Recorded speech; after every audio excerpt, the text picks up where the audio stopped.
In this video, we're going to be installing a massive 10-inch touchscreen in my truck. And while most of these big touchscreens can run you from $500 up to $1,000, this fella is only $300. So let's see if it's worth it, guys, or if I've made a huge mistake.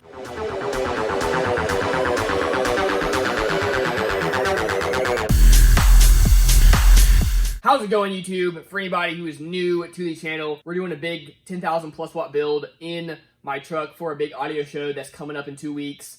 Part of the build is we need a radio. So we're gonna be checking out this big 10-inch radio. It is a little cheaper one, so we're gonna see if it's any good or not. We're gonna be installing it. Now this radio is super basic, but it does have Apple CarPlay and Android Auto, which is really all I need. So we're gonna get into this and check it out. Now I wanna give Black Brick Audio and Down for Sound huge shout outs for helping support this build. Black Brick sent me 2 of their new 5,000 watt amps and 2 of their big 15-inch subs. We will be revealing those subs in a video here soon, but that is a huge help. And then Down for Sound has sent me one of their beautiful JP84s for the speakers in this system. Now real quick, after the Sundown Audio show, at the end of the series, we're going to be giving away this massive Avatar STU sub. Comes in at around $500 to buy it new, and should we get to 80,000 subscribers, I might throw in a Down for Sound gift card or maybe even some cash. To be entered, you do have to be a subscriber of this YouTube channel, so y'all please do that and stay tuned for more info on this giveaway. Now this stuff just came in the mail today, so let's go ahead and check it out. One thing I do notice, this is pretty light. Here we go. Now this is an ATOTO radio, and they are a Chinese company, so you will see the Chinese branding all over it. We have our wiring harness. Here's the screen. It does come with a screen protector. The head unit itself is singled in, so it comes with a doubled in bracket and all the accessories. Here's the actual nuts and bolts of the head unit. This is, of course, what goes into the car. Here everything is overall, looks pretty decent. Now there's a bunch of different options of these. I got this one for a specific reason. Some of the options, the entire head unit is one piece, and it basically just has a little part that kind of comes out and juts out a little bit that has your amp and, you know, the whole computer components of this thing. I don't like those at all. They are a huge pain to hook up in a normal, at least American car. What's nice about this is this does have a traditional singled-in style unit, so you can get any normal singled-in adapter kit, and this will go right into your car, nice and easy.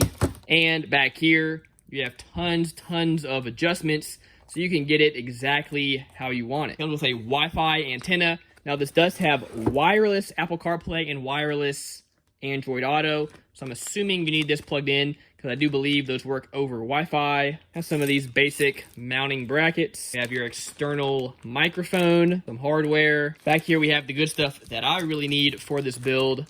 We're not going to be using the internal amp in this. We are going to be running external amps to all my just regular speakers and, of course, subs. So over here, you can see we have our RCA outputs. I do believe these are only 2-volt outputs. We have a left in and a right in.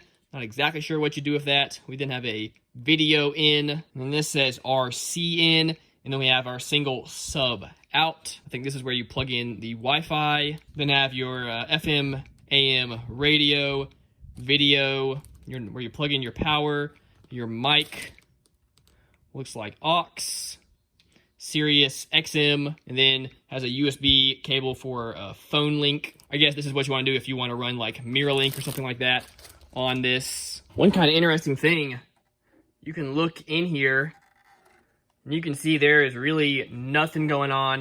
The reason why this guy is so light. I think that brings up a good point about this radio.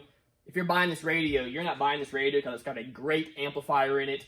You're not buying it because it's got a really cool interface, cool settings, and all that stuff. And in my opinion, you're really only going to get this if you're going to want to use Apple CarPlay or Android Auto. Because again, from what I've seen, the head unit's actual interface on this thing, not all that great. Now, ATOTO does have some other options that are much nicer. I think they run some sort of Android on them, whereas this runs a Linux system. Now that works out perfect for me.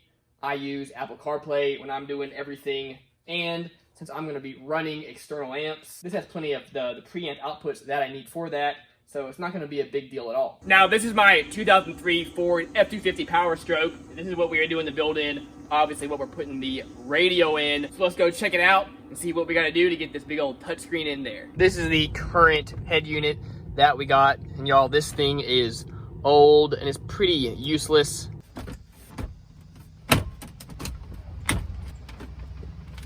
Look at this, we have wire nuts holding this in there. What? Y'all, do not ever do this. I'll have to give it to him. These things are on there pretty good.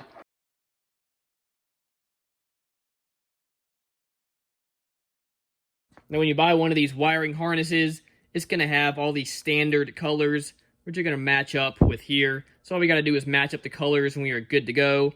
There's a few colors on here and on here that are not gonna match up, so we're just not gonna bother with them.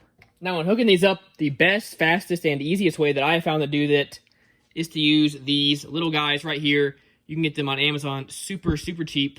And what they are is you have this outer shield is heat shrink. Right in there is low heat solder. And then you have two little waterproof grommets right here as well. This makes this job super easy and super fast. Now these red ones are for 18 gauge or right around there. That's normally what you're gonna wanna use. All that you gotta do is slide this over, find the matching color, twist these together. And again, we're gonna be soldering this so it doesn't have to be anything special. Once you get it over, you just hit it with a heat gun.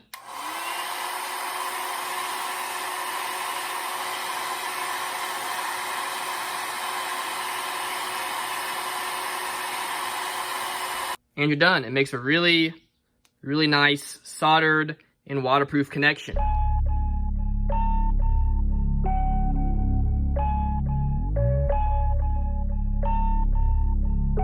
Over here, we have our remote wire that's gonna run up to power the amps. Basically, when the radio goes on, it'll send 12 volts through this radio, which will turn on any other amps that we attach it to. Now, on these head units, sometimes you'll see two blue wires. One will say power antenna, and one will say amplifier turn on. We're gonna use the amplifier turn on. If your car harness has a place for a power antenna, or if you're installing like an aftermarket power antenna for like FM radio, you can use this, but we're not gonna be using it. So we're just gonna cut that off, tape it up, and set it aside. But we are using this remote turn on. We're gonna go ahead and connect that just as we did the others. Okay, all these extra wires, we're just gonna tape them off, set them off to the side. You may need them for your specific application, but in this case, we do not.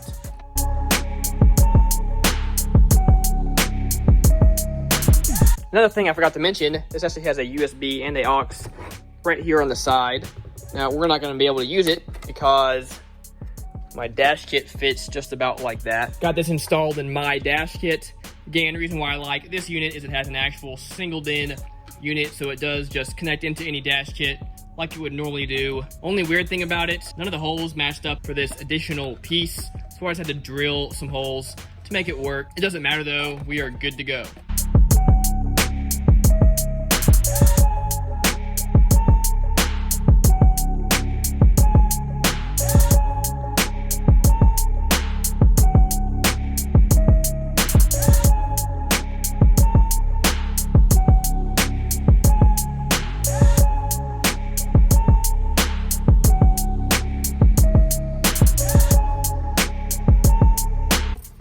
See if this works.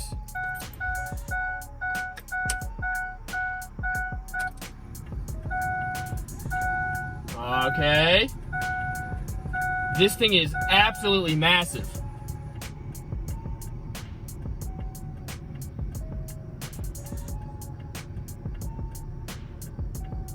All right, and it is on. Got this in here last night, did a little messing around with it just to get used to it. First thing I noticed, when you have it mounted, this is as far back as it can go, so I can't push it all the way back flush. You know, I could mount the head unit itself further back, but in this car, there's not enough room for it to go any further back. Not a big deal, this is fine. You have plenty of adjustments back here, so you can adjust this screen up and down. You can tilt it, you have multiple adjustments for that. You can slide this guy in and out, so you do have plenty of adjustments. I apologize for the glare, but let's really quickly show you. Now, as I mentioned, this does not really have much of an interface. Again, this is a very basic radio. You, of course, have your controls down here. They are pretty clicky, but I suppose it gets the job done. You've got kind of your main apps over here. That doesn't do anything. Radio works. These don't do anything without having a phone plugged in. You can go to here, you can see we've got Sirius XM, Apple CarPlay, Android Auto, radio, USB, Bluetooth. This does work with mirror link, which is really, really cool. I'll show you all that. You can turn on your rear and front cameras right from here if they were plugged in. You also can call, as for EQ settings, again, not really a whole lot. You can adjust your fader and balance. You have an 11-band EQ along with a few presets. But other than that, doesn't really give you much at all, at least not that I have found yet. As for settings, under audio and EQ, of course you got EQ, volume, balance, fader. So subwoofer out, you can turn that on or off. You can adjust your low pass filter. You can adjust your subwoofer level. It says enable audio and rear view. System settings, you can of course adjust your language, time. You can turn your beep tone on and off, which is nice. For display settings, you can adjust how it dims. It does dim. When I turn my light on, you'll see there it dims and undims. You also can adjust your wallpaper. You might be able to plug in a USB and upload other options. Boot logo settings. You can see we've got a bunch of options here. There you go, there's Ford. Let's see what all we got.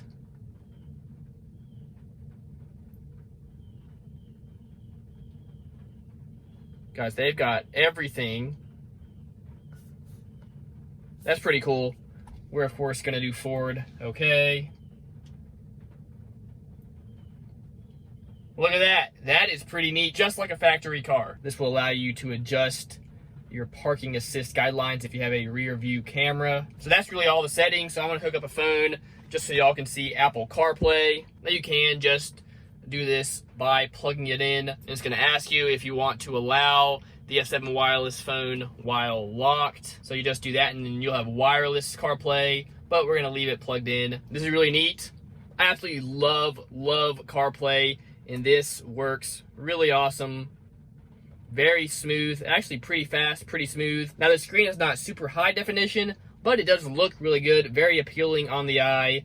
Doesn't really bother me at all. Again, I do apologize for the glare. The other cool thing you can do with this is you can do mirror link. We're gonna hit the auto link. It's gonna say trust this. We're gonna say trust. Look at that. Isn't that neat?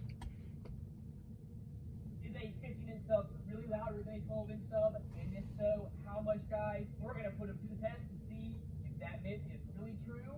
Let's get into it. That is pretty cool. Again, has the bare minimum when it comes to settings, when it comes to features directly on the radio. But y'all, all I really needed was one, Apple CarPlay, and two, something that has enough preamp outputs that I can run all my amps and everything. So for that purpose, this guy is great.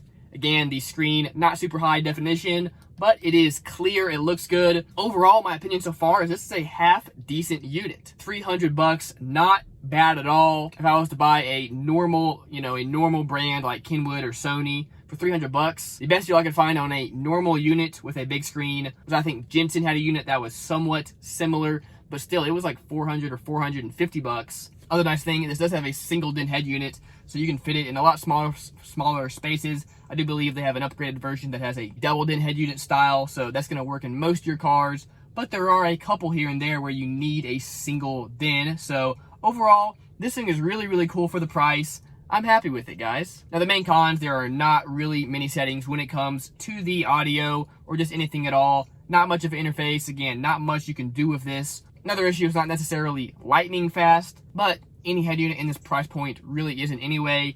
So again, I can't really complain about that. And the third con about this is the screen quality is not great, but again, it's fine. Like, it's not bad. And last of all, I like the buttons along the bottom, but they are a little clicky and a little cheap feeling. That's what I got to say about this. Let me know if you would pick this up, or if you think you'd rather stick with a more traditional brand when it comes to something like this and just spending the extra money. I want to hear what you think, and if there's anything else you'd like me to try out, leave it in the comments below. That's gonna do it for this video. Thank you so much. Another video will be out super soon, so stay tuned for that. Anyway, that's gonna do it. Appreciate y'all so much. Remember, as always, keep basing on. Massive. Dude, these are insane. Gigantic. I know video won't do it justice. These guys are thick.